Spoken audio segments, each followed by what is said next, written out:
My name is Mark Bigland-Pritchard. I am an energy consultant and applied physicist. I mean, the province would like to go to gas, or some people in the province would like to go to gas. That's a mistake because it's another fossil fuel.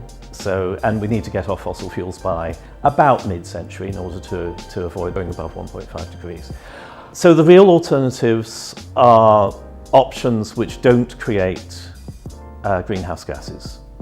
And that really means renewables. So in Saskatchewan, the renewables that we need to look at are wind, solar, to some extent biomass, to some extent hydro, and as a backup, we're going to need some sort of system of storage once that proportion of renewables gets to a certain level.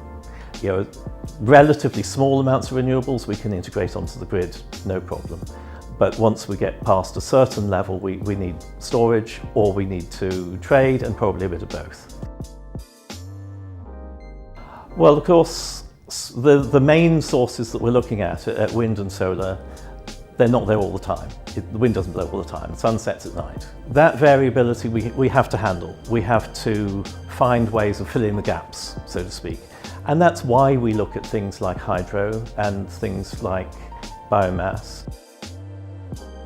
There's an energy investment in any energy technology. You know, there's an energy investment in building a coal-fired power station, building a nuclear power station, in building, you know, anything.